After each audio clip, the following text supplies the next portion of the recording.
meeting is being recorded. Hi everyone, and welcome to another 45-minute quick class. We're going to be drawing our candle and talking a little bit about kind of light and shade and things like that. If you've not drawn with me before in one of these sessions, even though we're only using one colour, or you might only be using one colour, the easiest way that I can show you what I mean with things is I'm going to use two colours. So I've got a lilac and a purple that I'm going to use today. Where I draw lilac, that will be for guidelines and faint shading. And where I draw in my purple, that will be for sort of darker shading. So it might be a case of you're just using what you've got around, which is maybe one normal HB pencil. So it's all about the pressure that you use for you. If you've got a few more pencils, you might be looking at a H or something in the H range for your light colours and something in the B ranges for your dark shades. Right, we'll get cracking. So I'm going to start off with some guidelines. I'm going to have to draw these quite heavily so that you guys can see what I'm doing, but you're going to just put these in really faintly. And we want to start off with two vertical guidelines where we want our candle to go. So please feel free to sketch those in. Because I have to sit at a really weird angle to do these sessions, I'm going to give myself, and this is not a bad habit to get into, I'm going to give myself a little bit of a guide by pinching the edge of the pencil. And I use this, if you've done a paint session with me, I use this to get horizontals and verticals on painting with a paintbrush, because I know for me, so if I join those little marks up, you can see that. Yeah, fantastic. Yeah, particularly when I do these sessions, I sit at such a weird angle that what looks straight for me when I look on the camera isn't. So I have put in, this is where I want my candle to be, a light sketch, and then sort of in the middle, we are going to basically put a bit of a curve in. Curved line, we can go right the way across. This is going to be the back of our candle. And then we're going to put in a second one. We're going to come in a little bit and we're going to dip in. So this is the front of our candle here. Find the middle of that dip and we're going to have our wick coming up, and then they tend to sort of burn off at a bit of an angle. So putting in the burnt bit, you can make that a little bit more wobbly if you want.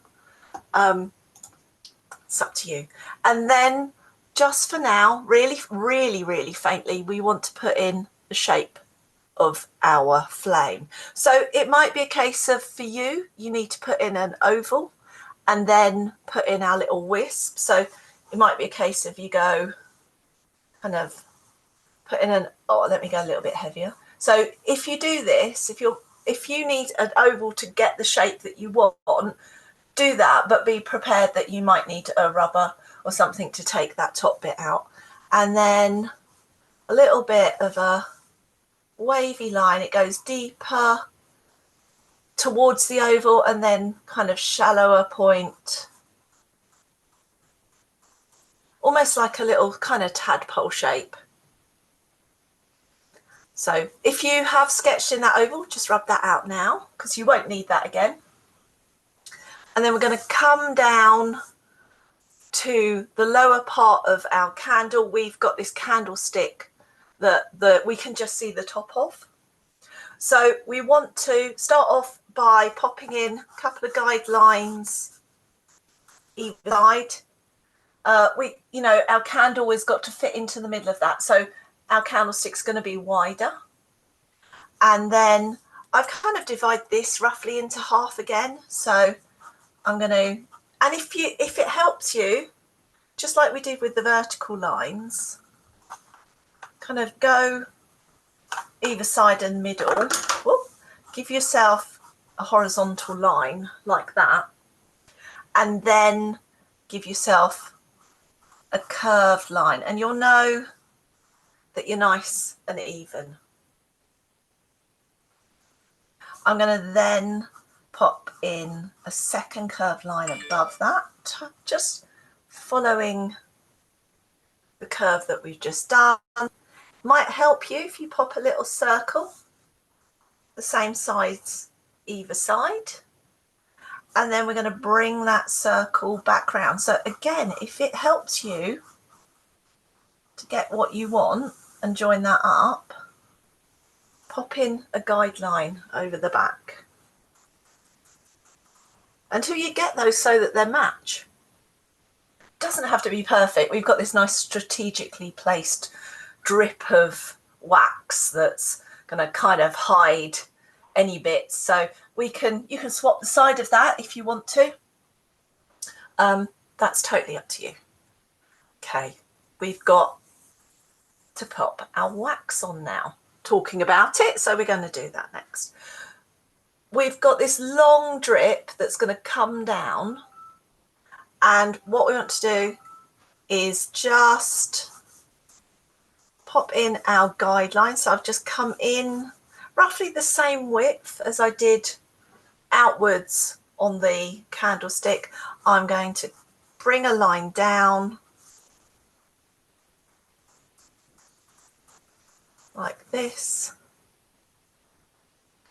get my nice sort of pool of wax, this little puddle that's formed coming off of here. It's going to come over the lip of our candlestick, and then you can pop in another little run. Again, if it helps you, pop in a circle to get a nice kind of big sort of blob, a nice big run. You can hear a lot of rumblings in the background. My daughter's working, got a college lesson from home today remotely, so she doesn't seem to be able to walk quietly. And then we're going to put in 2 more runs either side. What we don't want to do is have them both the same length. We want to sort of stagger them, whether we stagger them that way or that way, that's up to you. Look at how everything's starting to sit on your paper and make that judgment.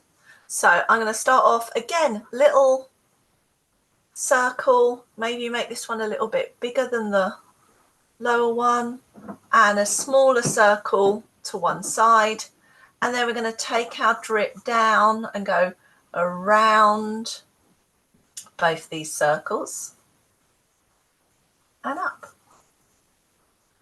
Having that little circle at the bottom really helps with you kind of getting a nice round shape to your wax strips. And then we've got another one that's going to come down the side of the candle, so we're going to overlap it, have it sitting half on and half off of our first guideline, and we're going to just zoom, come up either side. We're going to just flick out before we get to the point of that candle, and then we're going to come back in. So that is our candle sketched, and now we need to start filling in. So with this, I've obviously, the idea is that it's, you know, a white candle against dark background, but just because something is white doesn't mean that it is just left pure white with nothing else happening. So this is what the idea about this particular drawing is.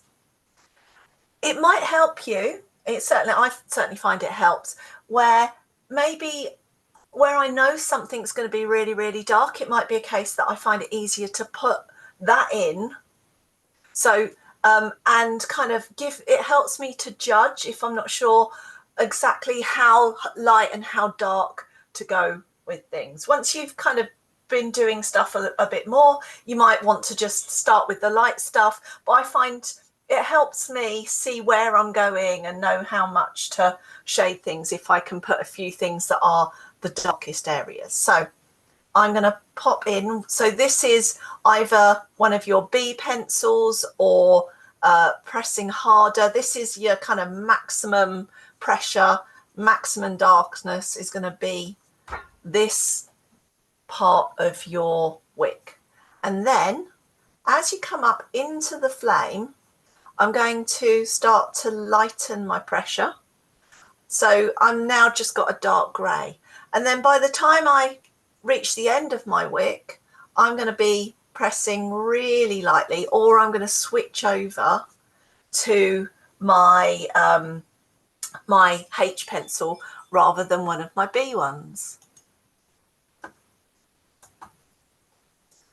I'm then going to have a look at what's going on just below that. So obviously we've got our lightest area up here, and as we go down we're going to get darker. So we still need to put some kind of information, because that's all we're doing. We're giving the viewer information about what our picture, what's happening in our picture. So we might put in a few little strokes going up to the bottom of the wick and putting in the curve of the edge of our candle. Might just then come back, just put in a few little touches that are darker and bring our wick down to meet it. So even though that is part of the lightest part of our candle, we still have some light and shadow going on in that. I'm then going to come up to my flame. So our flame, we want that, the main part of it to be pure white. That's kind of really one of the only areas on this picture that has nothing drawn into it at all. But what we do want to do is create this kind of a glow and a softness around the edges. So I'm very, very lightly going to start off by just starting to shade inwards from the edge, from that guideline that we did.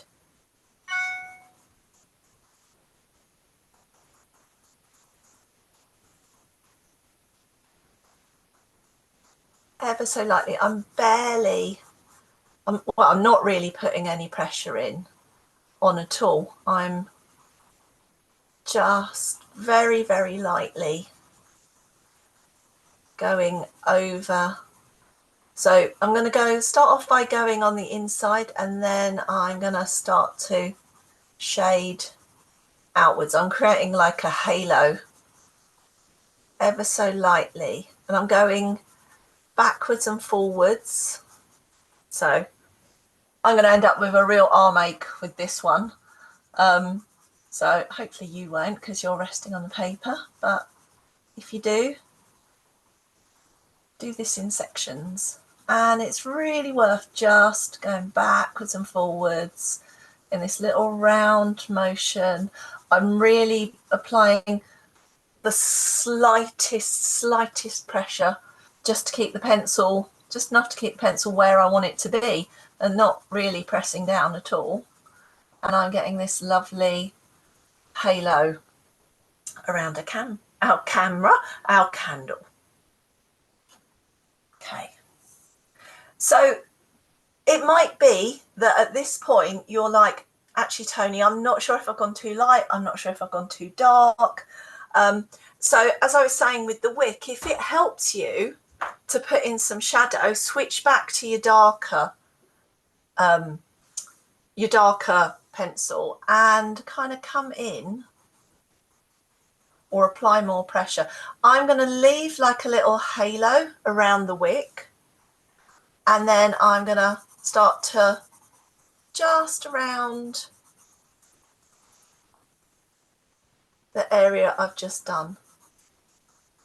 As you get more experienced, or if you've got more time where you can go back and build up your shades, then you can leave this until later on.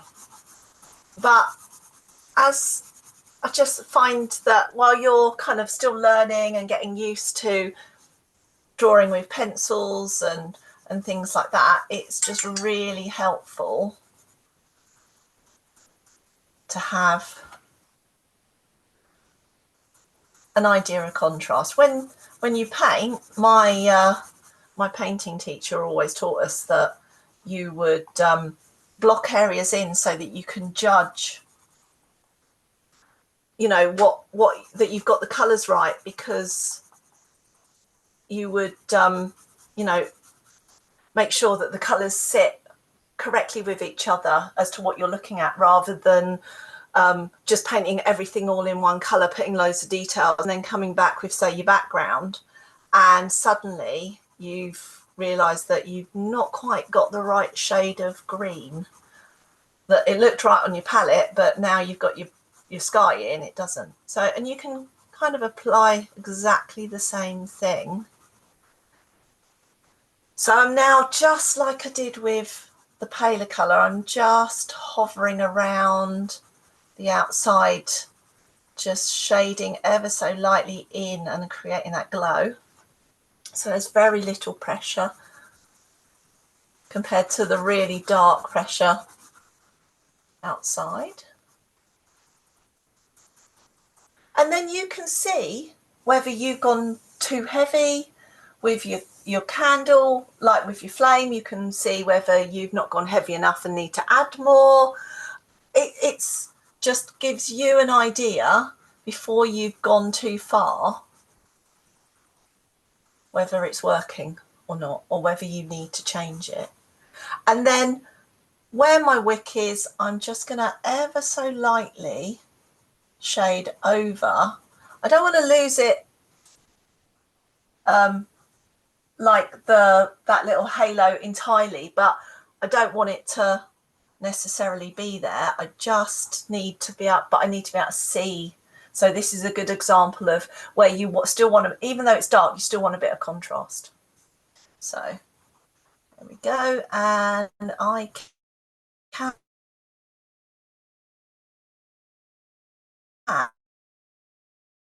and because I know that this side down here is going to be dark, and if I want to, I can go round the outside of my drip and down. So it's up to you if you want to fill in the rest of it. You can do. I'm using my good pencil, so no doubt I'll have to sharpen these about 6 times during the session.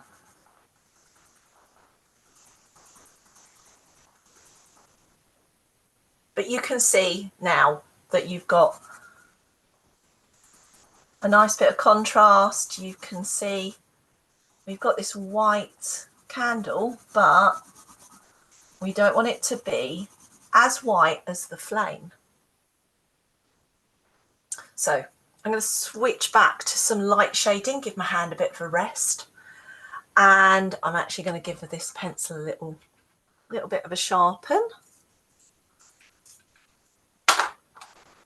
And first thing I need to do, I need to kind of get in this big area of shading. So I am going to start, even though it doesn't particularly show up, I'm going to start off with a very light, very light shade over pretty much the whole candle.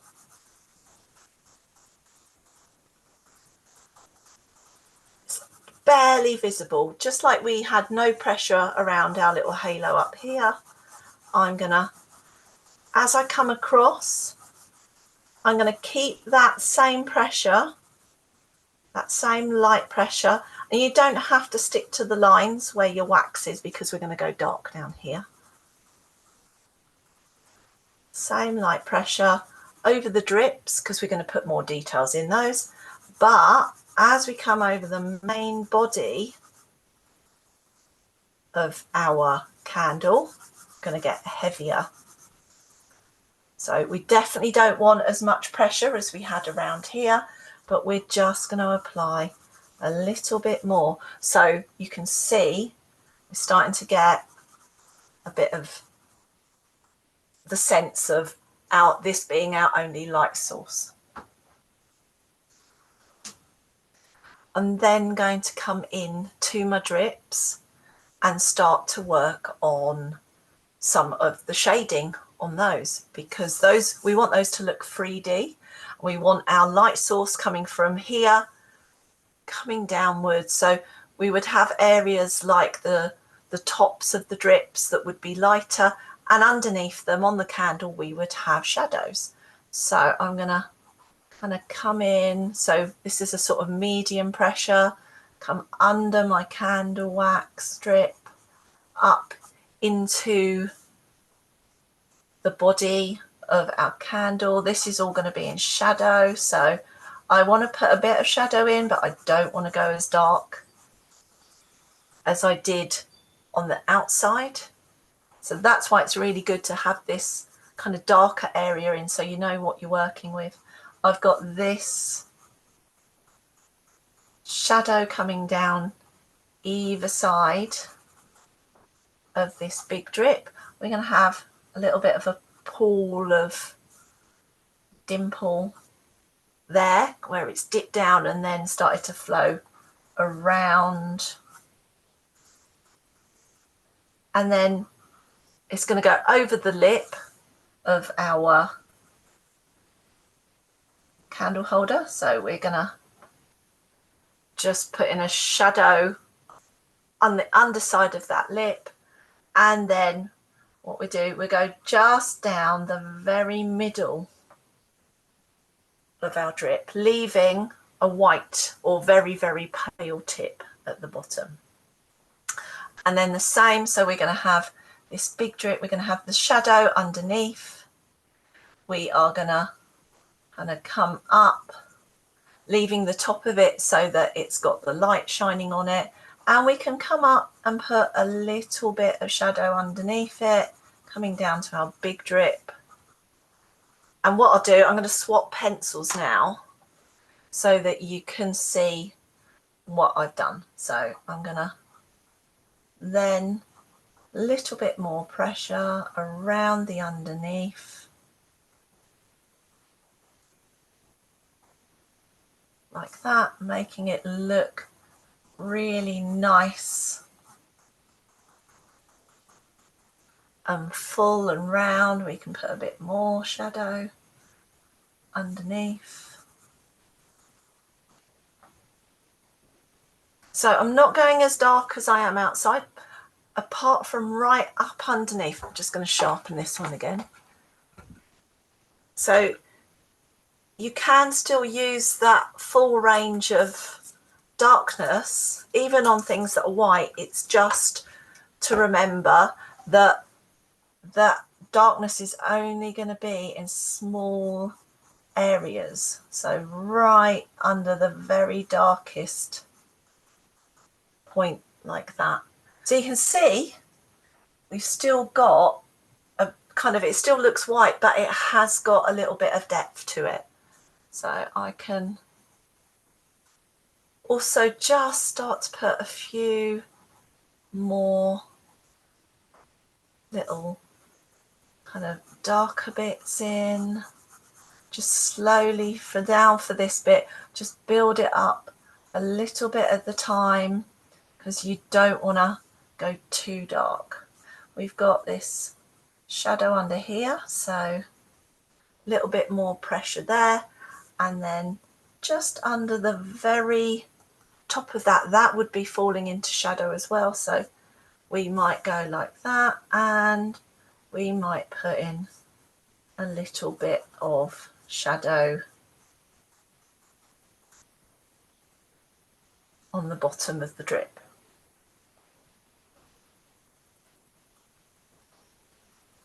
Once we've kind of got our drips kind of where we think we are roughly, where we want them to be, we can come in and start to work on the candelabra. And that means, or the candlestick, that means we can go backwards and forwards and judge the depth that we want this to be.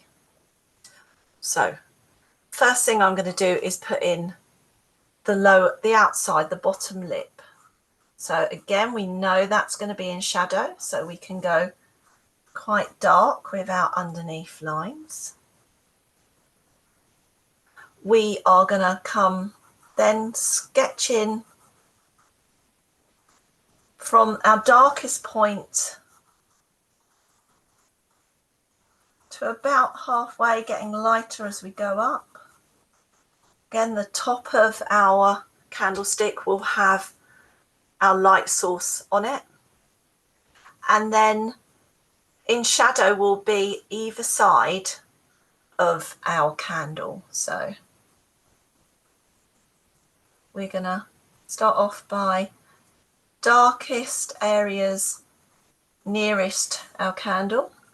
Don't want to go all the way up with that dark shadow. We then want to, with a lighter pressure, we're going to come up either side of the candlestick and also following outwards from our shadow. So now we've got a candlestick, a candle starting to sit into our candlestick.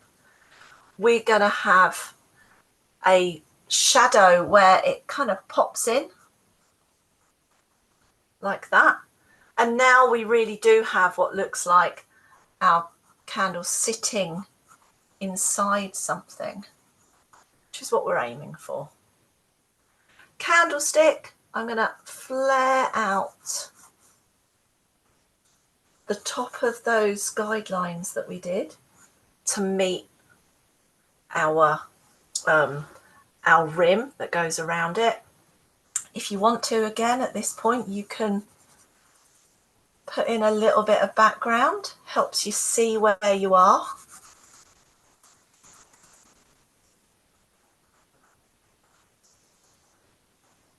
So I'm going to go really dark behind. Started to get away from that glow and start to sort of really get our shadows going now. And I'm going to come down. So we can come back later on and fill those in if we don't have time during the recording. You've got to get back to lunch and things. And then, like I said, that gives us the opportunity to really judge what we're doing with our shadows on the top of the candle holder. To make our candle holder look round, what we're going to do is, it's almost counterintuitive because we're actually going to create the inside part darker and have it lighter as it goes outwards. So might be a case of just roughly coming up and blocking in that center. I'm just like we did with the wick, I'm not going to go right the way out. I'm going to basically take this out to where my candle guidelines were from the beginning. So this is nice and dark here. Going to come up nice and carefully around my wax strip. So nice and heavy there. And then I'm going to less pressure. I'm still going dark, but I'm not as dark as that first area. So, and then like I did before, just over those lines, soften them so we don't get a hard line. We get a nice kind of fuzzy glow.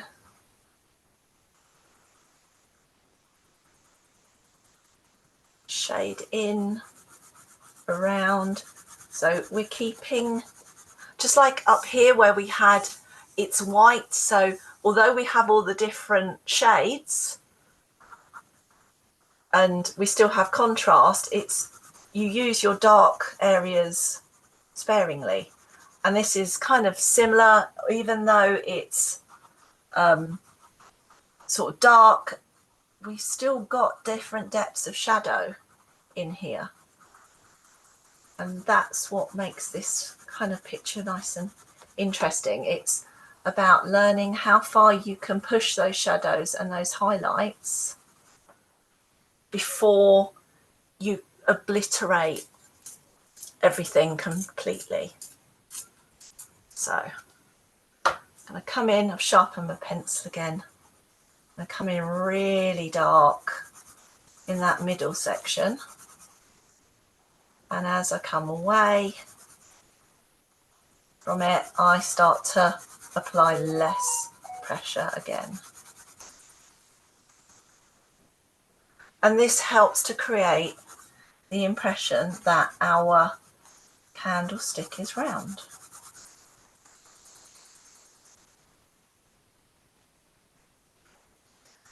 Once you've done that, obviously we do have light coming up here, but you might take your H pencil, and we want that contrast between the wax strip and our candlestick. So you might come in and we can slowly build up a bit more shadow.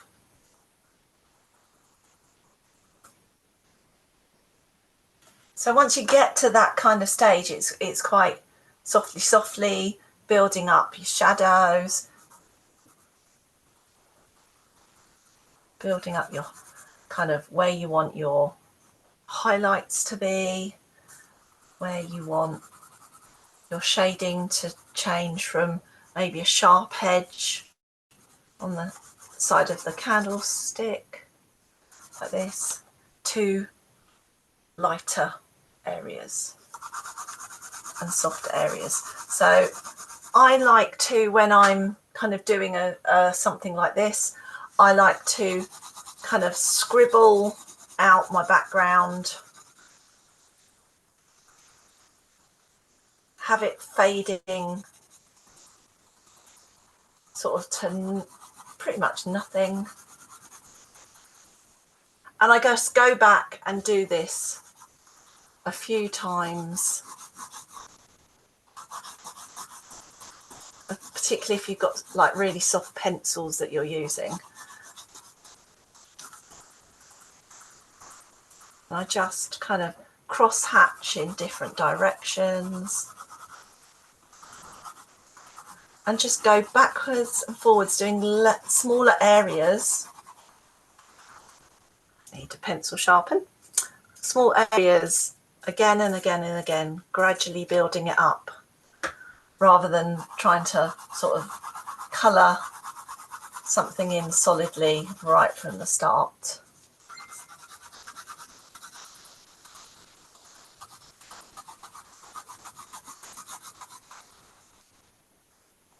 And then I'll go in and I might change angles again. So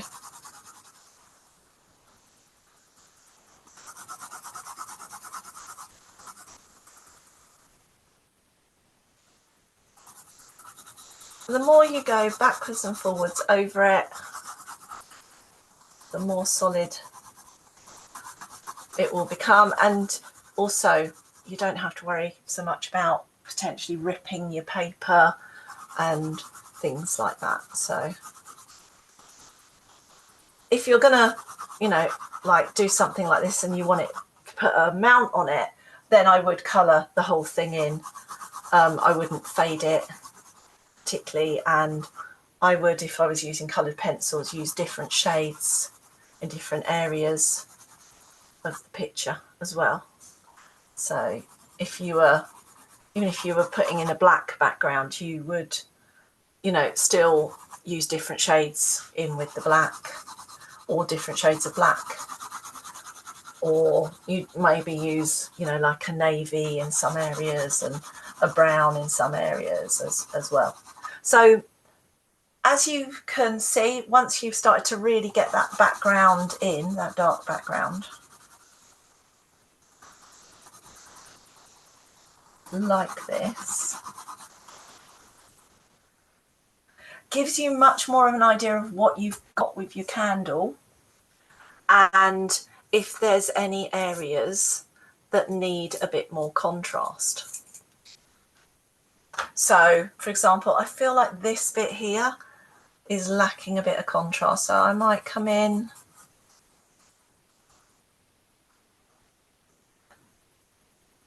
darken that down, but I don't want to lose it. So I'm always going to leave an edge, even though it might be dark against dark, because we want our picture to make sense above all else. So I'm going to I might leave a like little halo about stuff, you know, around stuff to help me. I might touch up a little bit of shadow somewhere like that, so that I really get a nice sort of 3D effect to it. I can leave areas where I don't put any information at all, and that also is fine, because actually what we're doing is letting the person who's looking at this fill in their information that their brain does. And ultimately, if we can be lazy drawers or lazy painters and let the eye do the work rather than our brush, then we should. So yeah, so this is just slowly starting to build up our shadow and our contrast.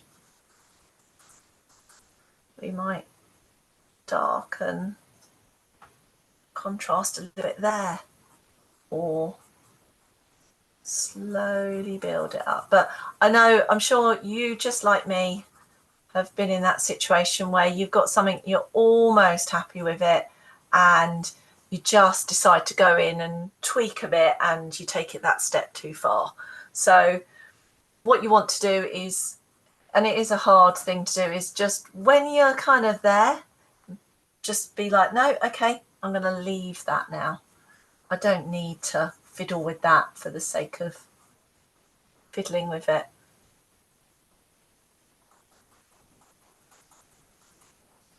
Which is kind of what I'm doing at the moment, really. So this is my candle for today. I've had a good chat about sort of light areas and dark areas, and yeah, sort of getting the contrast right, and if it helps you, and I know it helps me an awful lot, about putting in areas that you know, like the wick, that is going to be really, really dark, and then that gives you both ends of the spectrum of shading, or if you're painting light and dark and things like that, it just helps you get your head about the different stages in between. So yeah, if I can get this working, which I can't always, if anyone can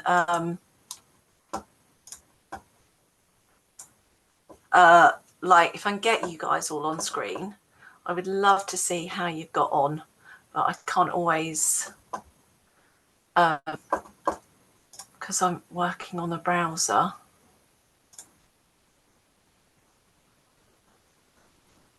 So if anybody, I can look at you individually. So if I stop the recording, and then I can go to everyone individually. So if you are doing the recording with me, I would always love to see how you've got on. You can send stuff through on the Facebook group. It's called the Easily Does It Hangout, or you can direct message us, and we would always give you some nice feedback.